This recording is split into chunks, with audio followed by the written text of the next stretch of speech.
Enquanto eu arrumava a mesa no dia de ação de graças, meu pai gravou um vídeo meu e postou no Facebook com a legenda: "Olha essa fracassada. Sempre foi uma serva." Meus irmãos riram. Fiquei furiosa e fui embora.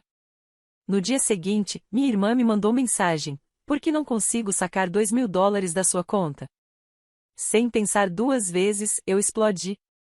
Como sempre, eu estava arrumando a mesa para o jantar de ação de graças: pratos, copos, talheres. Assim começava todo ano. Todos os outros ficavam deitados no sofá como hóspedes de um hotel, enquanto eu me movia pela cozinha como uma funcionária. Já tinha virado rotina, ninguém sequer me agradecia. Eu fazia o trabalho, e eles simplesmente tomavam isso como garantido. Dessa vez, prometi a mim mesma ficar calada e apenas aguentar até o fim do jantar. Minha irmã estava no sofá fingindo rir de algo no celular, e meu irmão gritava com a televisão porque o time dele estava perdendo. Meu pai já tinha aberto outra cerveja antes do meio-dia.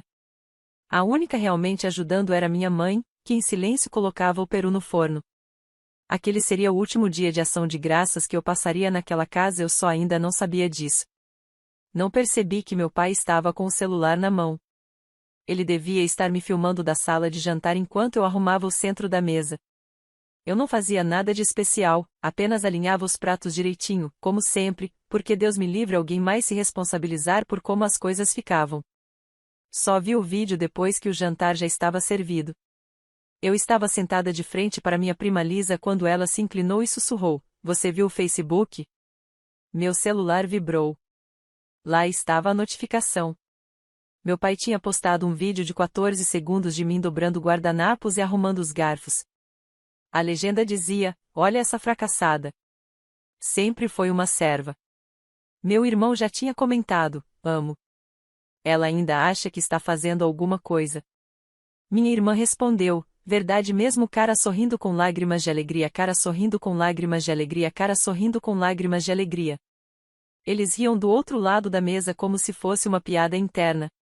Como se eu não estivesse bem ali, sentada. Não disse nada. Levantei, saí da sala de jantar, peguei minha bolsa e fui embora. Ninguém me seguiu. Saí daquela casa e continuei andando por quase 10 minutos antes de ligar para minha tia. Ela também saiu do jantar, disse que já estava farta de ver como me tratavam. Foi me buscar na esquina da Eastwood com a Fifi e me levou para a casa dela. Naquela noite, deitei na cama de hóspedes, ainda vestida. Não dormi. Fiquei apenas olhando para o teto, com o celular virado para baixo ao meu lado. O problema de ser a piada da família é que isso não acontece de uma vez. É devagar. Vai crescendo.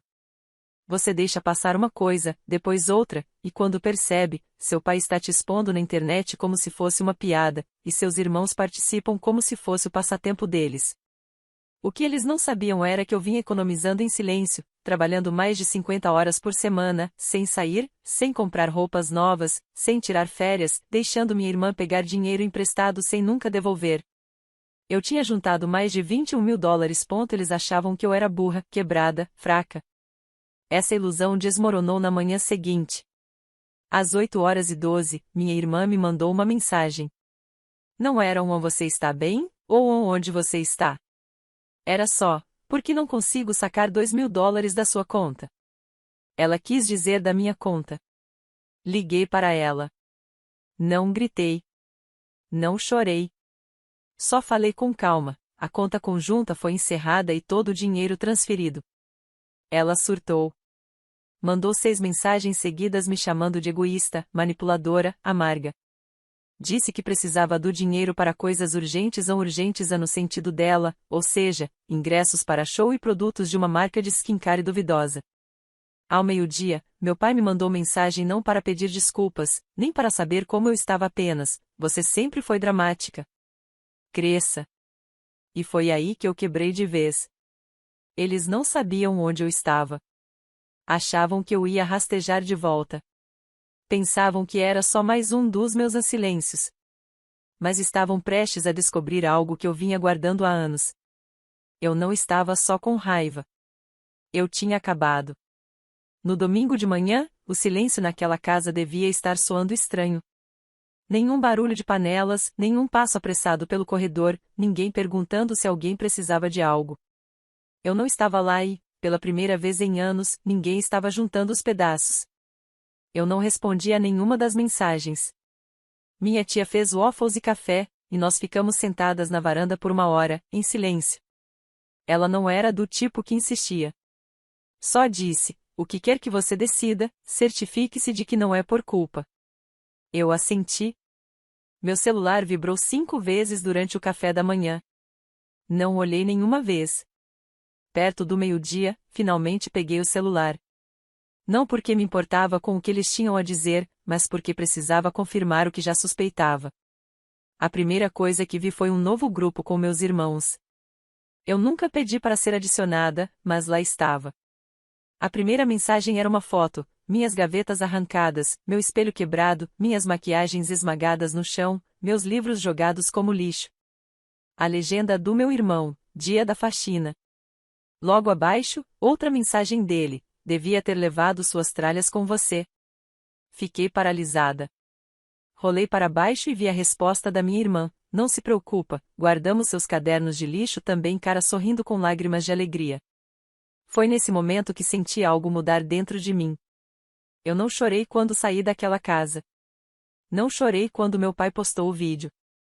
Mas ali, sentada em uma varanda silenciosa, segurando um celular cheio de provas de que meus próprios irmãos, pessoas para quem eu já comprei bolos de aniversário, destruíram o último pedaço do que era meu, senti algo cortante se instalar no peito. Liguei para meu primo Mark, que morava a poucos quarteirões da casa dos meus pais. Ele sempre foi neutro, nunca se meteu nos dramas, mas eu confiava nele mais do que em qualquer outro daquela família. Perguntei se ele podia passar lá e ver se algo podia ser salvo. Ele nem hesitou. 15 minutos depois, me mandou uma foto do banco do carro com meu notebook, passaporte e alguns documentos. Foi tudo que ele conseguiu salvar. Ele me disse para não voltar, que eles reviraram todas as gavetas, jogaram minhas coisas fora e até abriram a caixa de segurança onde eu guardava cartas e bilhetes antigos. Contou que minha irmã estava fazendo piada sobre queimar meus diários. Eu não respondi. Não sabia o que dizer. Aquilo nem soava como raiva, era algo pior. Naquela noite, minha mãe ligou. A voz dela estava baixa. Disse que não sabia que eles iam fazer aquilo, que tentou impedir, que meu pai falou que era hora de ensinar uma lição a Rebeca. Pediu desculpas como se isso pudesse colar os pedaços de volta. Eu não gritei com ela. Só fiquei em silêncio. E aquele silêncio no telefone pesou mais do que qualquer palavra que eu pudesse ter dito. Eu ainda a amava, mas algo dentro de mim mudou para sempre. Na manhã seguinte, saí da casa da minha tia e fui morar com meu tio e minha tia do outro lado da cidade. A casa era maior, silenciosa, e tinha um quarto de hóspedes com entrada própria. Eles não pediram aluguel. Meu tio só disse: a gente resolve isso depois. Por enquanto, você precisa descansar. Naquela noite, durante o jantar, ele me perguntou se eu ainda pensava em alugar um apartamento. Respondi que sim, que já tinha visto um estúdio perto da linha de ônibus. Ele olhou para minha tia, depois para mim, e disse: você não vai desperdiçar dinheiro com aluguel. Ainda não. Não enquanto estiver se reconstruindo. E então, do nada, ele disse algo que me pegou de surpresa: você sabe que seu pai ainda me deve $6.000, né? Eu não sabia. Fiquei paralisada. Ele explicou que, anos atrás, quando o telhado da casa dos meus pais desabou, meu pai implorou por um empréstimo, prometendo pagar em 6 meses. Isso foi há quase 4 anos. Nem um centavo devolvido. Eu ia cobrar depois das festas, meu tio disse. Mas agora, não. Agora, considero essa dívida perdoada e não de um jeito bom. Ele serviu outra taça de vinho e completou: deixe ele sentir como é ser cortado. Foi nesse momento que percebi que aquilo era maior do que eu. Eu não estava apenas me afastando de uma casa tóxica, eu tinha iniciado algo que nem pretendia. Meu pai, minha irmã, meu irmão, eles ainda não sabiam, mas não estavam apenas me perdendo. Estavam perdendo também as pessoas ao meu redor, aquelas que ficaram caladas por tempo demais, as que eles achavam que nunca escolheriam um lado. Mas elas escolheram. E agora os lados estavam bem definidos. Aquela semana inteira apareceu um incêndio visto de longe. E, por mais que eu dissesse a mim mesma para não olhar para trás, eu não conseguia deixar de procurar fumaça. Na quarta-feira, minha irmã mandou um print de uma transação recusada na Sephora, $198,36 recusado. A legenda dizia: "Você é mesmo tão rancorosa assim?" 5 minutos depois, outra mensagem: "Eu precisava daquele sérum. Você é doente." A conta conjunta estava encerrada. Eu já tinha dado demais, por tempo demais. Quando abrimos aquela conta, prometi a mim mesma que seria apenas para emergências, mas o conceito dela de emergência sempre envolvia algo caro e completamente absurdo. Roupas, assinaturas, jantares que ela não podia pagar. Ela nunca, nenhuma vez, se ofereceu para devolver o dinheiro. Quando comecei a questioná-la, ela ficou na defensiva. Foi aí que percebi: ela não estava confusa, estava acostumada a achar que tudo era dela por direito. Bloqueei ela naquela tarde. Na quinta-feira, foi a vez do meu irmão entrar na história. Ele postou uma piada nos stories do Instagram com um print do meu perfil do Facebook e a legenda: "Imagina estragar o dia de ação de graças por causa de um guardanapo." Depois me mandou mensagem direta: "Você que transformou isso em um drama. A gente nem falou nada tão grave. Cria casca. Volta e conversa como uma pessoa normal." Pessoa normal. Isso vindo do mesmo irmão que me convenceu a pagar o seguro do carro dele por 3 meses, enquanto ele passava os fins de semana bebendo e comprando alto-falantes novos. O mesmo irmão que me chamou de chata por não querer entrar em dívida só por diversão. Eu não respondi. Simplesmente saí de todas as minhas redes. Mas naquela noite, meu primo Mark, o que tinha salvo meus documentos, me mandou uma mensagem com algo novo. Disse que meu pai o procurou para perguntar se eu estava planejando processar eles. Essa foi a palavra que ele usou. Não perguntou se eu ia voltar para casa, se queria conversar, se eu estava bem. Só se eu ia processar. Mark disse que meu pai estava meio em pânico, porque aparentemente ouviu que destruir os pertences pessoais de alguém, mesmo dentro da própria casa, pode ter consequências legais, especialmente se os itens forem valiosos ou insubstituíveis. Eu ri. Foi a primeira vez em dias que ri de verdade. Não, eu não ia processá-los. Ainda não. Talvez nunca. Mas o fato de ele estar preocupado com a possibilidade, isso era novo. Era diferente. E então, algo totalmente inesperado aconteceu. Na manhã de sexta-feira, recebi um e-mail. Não do meu pai, nem dos meus irmãos, do chefe do meu pai. Fiquei olhando para a tela por um minuto inteiro antes de abrir. Era curto, educado. Ele dizia que estava entrando em contato porque tinha visto o vídeo no Facebook, o mesmo que meu pai postou e depois apagou, mas que já tinha sido compartilhado.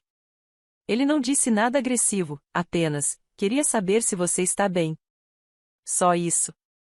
Descobri depois que alguém do escritório tinha visto o vídeo antes de ser deletado e o repassou discretamente. Meu pai trabalha numa firma de construção de médio porte, majoritariamente masculina. Não é o tipo de lugar onde fofoca se espalha rápido. Mas dessa vez, espalhou. E alguém achou que valia a pena avisar o chefe. Nunca respondi ao e-mail. Mas saber que ele tinha se envergonhado publicamente, que o vídeo feito para me humilhar poderia, na verdade, prejudicá-lo, trouxe uma sensação estranha de paz. Eu não precisava de vingança. Não precisava brigar com ele. Ele mesmo estava fazendo um ótimo trabalho em se destruir. Aquele fim de semana, fiquei em casa. Meus tios me deram todo o espaço do mundo, só entrando para perguntar se eu queria jantar. Uma noite, aceitei. Comemos espaguete e conversamos sobre nada. Foi tranquilo, simples. Mas, por dentro, eu sabia algo em mim estava mudando. Eu não estava mais esperando por desculpas. Já tinha acabado de fingir que algum dia minha família me veria de outro jeito. Agora eu tinha um único objetivo: seguir em frente. O fim de semana passou em silêncio, um silêncio quase estranho. Comecei a procurar um trabalho de meio período nos fins de semana, só para manter a mente ocupada. Ainda não estava pronta para alugar meu próprio lugar. Meu tio insistia para que eu ficasse ali até encontrar algo estável, mas eu precisava sentir que tinha controle sobre alguma coisa, qualquer coisa. Na segunda de manhã, meu primo Mark mandou mensagem de novo. Ele tinha voltado à casa dos meus pais para devolver uma ferramenta que havia pegado emprestada meses atrás. E quando entrou, algo estranho aconteceu. Ele disse: seu pai estava sentado na mesa da cozinha escrevendo cartas de verdade, com caneta e papel. Mark contou que já havia pelo menos 3, empilhadas e lacradas. Quando ele perguntou o que eram, meu pai respondeu: só estou resolvendo umas pendências. Mark não deu muita importância até sair da casa e encontrar um envelope preso no limpador do para-brisa, com meu nome escrito. Ele veio direto me entregar. O envelope era grosso, grosso demais para conter apenas uma carta. Fiquei olhando para ele por um bom tempo antes de abrir. Dentro havia 4 folhas dobradas e 2 fotografias, fotos de verdade. Uma de mim bebê, no hospital, com minha mãe me segurando no colo. A outra, de uma viagem de acampamento, quando eu tinha uns 11 anos, meu pai com o braço em volta de mim, os dois sorrindo para algo fora da câmera. Abri as páginas. A primeira não era um pedido de desculpas. Era uma espécie de desabafo, em tópicos. Literalmente. Você nunca foi fácil de entender. Sempre agiu como se fosse melhor que o resto de nós. Não digo que estávamos certos, mas você tornava fácil te ignorar. E então veio isso. Sua irmã tem problemas. Todos sabemos. Ela usa as pessoas. Usou você. E você deixou. Na segunda página, o tom mudou. Ficou mais estranho. Ele começou a falar de coisas sem sentido. Mencionou um empréstimo que fez em meu nome há 5 anos. Disse que usou o meu afinal do CPF e que prometeu quitar antes que eu percebesse. Afirmou que era pequeno, que não importava, que na época não tinha escolha. Foi aí que parei de ler. Corri para o escritório do meu tio com a carta na mão. Ele leu 2 vezes, pesquisou algo no computador e disse que iríamos puxar meu relatório de crédito imediatamente. Quando o resultado apareceu, eu fiquei muda. Só conseguia olhar para a tela. Havia 2 cartões de crédito que eu não reconhecia. Ambos abertos em meu nome. Um com saldo de $2.400. O outro já encerrado, mas com uma falta de pagamento de 3 anos atrás. Ele realmente tinha feito isso. Tinha usado meu nome para pegar dinheiro escondido. Roubou minha identidade e nunca me contou. Eu não chorei. Não gritei. Apenas fiquei sentada, segurando aquela foto do hospital nas mãos. Meu tio se levantou e saiu da sala. 10 minutos depois, ouvi sua voz ao telefone séria. Quando voltou, disse: vamos denunciar isso hoje. Você não vai deixar isso passar. Eu não conseguia acreditar. Meu próprio pai tinha cometido fraude, não apenas aquelas manipulações emocionais de sempre, mas um crime financeiro real. Contra mim. E ainda teve a audácia de me enviar uma carta, como se fosse algum tipo de confissão distorcida. Passei o resto do dia ao telefone com as agências de crédito, encerrando contas, bloqueando relatórios, configurando alertas de fraude. Parecia que eu estava limpando uma bagunça que nunca soube que existia. Mas aí tudo ficou ainda mais estranho. Naquela noite, depois do jantar, minha mãe ligou. Eu não atendi. Pouco depois, ela mandou uma mensagem: tem algo no seu quarto que você precisa ver. Eu não deixei que tocassem em nada que fosse meu. Ignorei no começo, não confiava em nada que viesse daquela casa. Mas a curiosidade começou a me corroer. Mandei mensagem para o Mark novamente e pedi que ele fosse verificar. Na manhã seguinte, ele voltou lá e encontrou uma caixa de sapatos debaixo da minha antiga cama, com meu nome escrito em marcador preto. Dentro havia recibos, cartões de aniversário rasgados, bilhetes e coisas que eu tinha escrito quando era mais nova, inclusive uma carta que escrevi para mim mesma quando completei 18 anos. Uma carta boba, cheia de esperança e planos. Mas, embaixo de tudo aquilo, havia algo que eu nunca esperava: um extrato bancário. Minha mãe tinha aberto uma conta em meu nome quando eu tinha 14 anos. Ela depositava pequenas quantias, 50 aqui, 20 ali e, até eu fazer 21, já havia mais de $3.000 guardados. Mas eu nunca vi esse dinheiro. Nunca soube da existência dessa conta. Ela nunca me contou, porque meu pai havia esvaziado tudo 2 semanas depois do meu aniversário de 21 anos. Ele achava que eu sabia. Achava que eu tinha gastado. Mas não. Foi aí que tudo começou a fazer sentido. Ele não apenas me desrespeitou. Ele roubou de mim. Enterrou meu futuro sob piadas, controle e mentiras. E meus irmãos? Ficavam rindo ao lado dele, sem nunca se perguntar como eu trabalhava em 2 empregos e ainda vivia como se não tivesse nada. Naquela noite, tomei minha decisão. Eles não eram apenas tóxicos. Eram perigosos. Na manhã de terça, eu já tinha tudo o que precisava: provas dos cartões de crédito no meu nome, o extrato da conta esvaziada, a carta que meu pai escreveu como se fosse um diário que ninguém jamais lera. Meu tio me ajudou a escanear tudo. Fizemos uma pasta chamada Fraude e Roubo e enviamos para uma advogada indicada por um colega dele. Sentei-me diante dela e deixei que folheasse os documentos. Ela permaneceu em silêncio por alguns minutos, profissional, séria. Depois de 10 minutos, levantou o olhar e disse: ele cometeu vários crimes federais. Se você quiser prestar queixa, podemos começar agora mesmo. Eu não disse nada. Apenas assenti. Não porque eu estivesse pronta para levar meu pai à justiça, talvez nunca estivesse, mas porque eu queria que ele soubesse que eu podia, que eu não tinha mais medo. O mais estranho é que, naquele momento, eu já nem sentia raiva. Pelo menos, não aquela raiva quente e gritada. Era algo mais frio, silencioso. Um tipo de fúria que apenas observa. Que espera. Naquela tarde, algo aconteceu que virou tudo de cabeça para baixo novamente. Minha mãe apareceu. Não ligou antes. Chegou dirigindo um sedã velho que eu não reconheci e ficou sentada no carro, parada na entrada da garagem, até que eu finalmente saí. Meu tio se ofereceu para ir comigo, mas eu disse para ele ficar. Eu precisava ver o que ela tinha a dizer cara a cara. Ela me entregou uma sacola de supermercado. Dentro, havia várias coisas aleatórias: um pendrive antigo, algumas fotos minhas quando criança, uma pilha de certificados da escola e, no fundo, algo pesado, meu diário do ensino médio, o mesmo que eu achava que tinha sido jogado fora. Ela o tinha guardado. Peguei o que consegui, disse ela. Ele queria queimar tudo. Perguntei por que ela estava ali.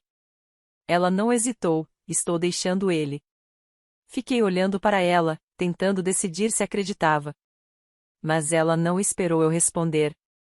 Disse que já tinha se encontrado com uma advogada, que vinha planejando isso há meses e só não tinha contado a ninguém.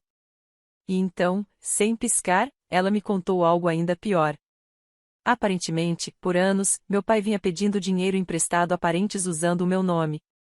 Dizia que eu estava doente, que precisava de ajuda com a faculdade, que estava passando por algum problema pessoal. Não era só os $6.000 do meu tio. Havia também 4.000 do pai do meu primo. E mais 3.500 da minha tia-avó, que era aposentada e vivia de pensão. Ele dizia sempre a mesma coisa: não contem a Rebeca. Ela tem vergonha. Eu fiquei sem palavras. Ela então pegou o celular e me mostrou capturas de tela das transferências bancárias. Todas aconteceram num período de 6 meses, exatamente quando eu trabalhava em 2 empregos e mal conseguia pagar a gasolina. Perguntei por que ela nunca me contou. Ela respondeu: porque eu acreditei nele por tempo demais. E começou a chorar. Eu não a consolei. Queria. Uma parte de mim ainda queria minha mãe. Mas outra parte não conseguia se mover. Fiquei ali, parada, vendo ela desabar. Depois, simplesmente me virei e voltei para dentro. Naquela noite, durante o jantar, contei tudo para o meu tio e para minha tia. Meu primo ouviu em silêncio. No final, ele se levantou, foi até o quarto e voltou com um envelope. Havia $1.500 em dinheiro. Ele colocou na minha frente e disse: a gente sempre soube que algo estava errado. Viemos guardando isso há meses. É seu. Fiquei olhando por um longo tempo. Eu nem lembrava a última vez que alguém me deu algo sem esperar nada em troca. Não toquei no dinheiro naquela noite. Apenas agradeci e fui dormir. Mas não consegui dormir. Fiquei acordada organizando todos os arquivos, capturas de tela, relatórios de crédito, fotos do meu quarto destruído, as mensagens dos meus irmãos e até o recado do chefe do meu pai perguntando se eu estava bem. Coloquei tudo numa pasta e escrevi apenas 5 palavras na capa com marcador preto: você não me possui mais. Na manhã seguinte, dirigi até a casa dos meus pais. Não havia ninguém do lado de fora. Subi na varanda, enfiei a pasta na caixa de correio e fui embora sem bater na porta. Não senti que tinha vencido. Eu senti como se finalmente tivesse saído de uma prisão da qual nem sabia que fazia parte. E eles não vieram atrás de mim, porque, no fundo, sabiam que foram eles mesmos que construíram aquelas paredes. 2 semanas se passaram. Nenhuma palavra. Nenhuma mensagem raivosa, nenhum correio de voz cheio de culpa da minha mãe, nenhuma indireta da minha irmã, apenas silêncio. E esse silêncio me assustava mais do que qualquer um dos seus dramas habituais, porque significava que algo tinha mudado. Eu esperava uma explosão, uma postagem de desabafo do meu pai no Facebook, um pedido de desculpas exagerado da minha irmã, alguma mensagem passivo-agressiva do meu irmão, mas nada aconteceu. Era como se tivessem desaparecido do mesmo mundo em que eu ainda estava de pé. Durante essas semanas, meu tio me levou novamente ao escritório da advogada. Finalizamos a papelada para denunciar o roubo de identidade, abrimos investigações sobre as contas ligadas ao meu nome e bloqueamos meu número do Seguro Social. Antes de protocolar tudo, ela me fez uma pergunta: você está fazendo isso por justiça ou por encerramento? Eu respondi: por ambos. Mas, no fundo, eu nem sabia mais o que encerramento significava. Só sabia que não deixaria eles ficarem com nada que fosse meu, nem meu dinheiro, nem meu nome, e muito menos o meu silêncio. Na terceira semana, comecei a me sentir uma pessoa de verdade novamente. Acordava sem aquele aperto no peito, sem a sensação de estar atrasada para algo que eu não queria fazer. Consegui um novo emprego de meio período através de uma colega de trabalho da minha tia, serviço de escritório, horário fixo, ninguém gritando. Mantinha o celular no modo não perturbe quase o tempo todo. Então, do nada, recebi uma mensagem do meu irmão. Era curta: podemos nos encontrar? Fiquei olhando para aquilo por muito tempo. Se fosse de qualquer outra pessoa, eu teria bloqueado sem pensar 2 vezes. Mas algo me disse para aceitar, não por ele, por mim. Respondi que poderíamos nos encontrar em uma lanchonete na saída da cidade. Território neutro. Cheguei primeiro, sentei em uma cabine no fundo e fiquei observando a porta. Quando ele entrou, parecia menor do que eu lembrava. Mesma blusa de moletom, ombros caídos, mas sem aquele ar de superioridade. Nem se sentou de imediato. A primeira coisa que disse não foi um oi. Foi: o pai está desmoronando. Ele se sentou e não tentou disfarçar nada. Disse que minha mãe o havia deixado, que entrou com o pedido de divórcio, pegou o que conseguiu de dinheiro e alugou um pequeno apartamento de 1 quarto perto da casa da irmã dela. Meu pai não lutou contra isso, só passou a beber mais. Começou a ligar para velhos amigos às 2 da manhã, reclamando da vida. Faltou ao trabalho. Levou a advertência. Então ele disse algo que eu não esperava. Contou que achava que eu iria prestar queixa. Eu não respondi. Ele continuou. Disse que minha irmã tentou pedir outro cartão de crédito usando o meu nome de novo. De algum modo, ela não percebeu que as contas estavam congeladas. Foi sinalizada na hora. Entrou em pânico e fugiu da cidade sem avisar ninguém. Bloqueou ele, bloqueou nossa mãe, simplesmente desapareceu. Ela disse que você arruinou a vida dela, ele acrescentou. Eu ri, não consegui evitar. Então ele me olhou e disse: eu costumava achar que você era dramática, mas eu estava cego. Eu não queria admitir que o problema éramos nós. Eu acreditei nele. Não porque queria, mas porque ele não pediu nada. Nenhum perdão, nenhuma reconciliação, só honestidade. Ficamos ali por 1 hora. Sem gritos, sem acusações. Eu não chorei. Não disse que sentia falta dele. Não prometi voltar. Só disse: não fale por mim nunca mais. Ele assentiu. Pagamos a conta e saímos separados. Essa foi a última vez que o vi. Quando voltei para casa, meu tio estava me esperando na mesa da cozinha. Perguntou como tinha sido. Eu disse: civilizado. E isso já foi o suficiente para ele. Então ele disse algo que eu também não esperava: você não vai a lugar nenhum.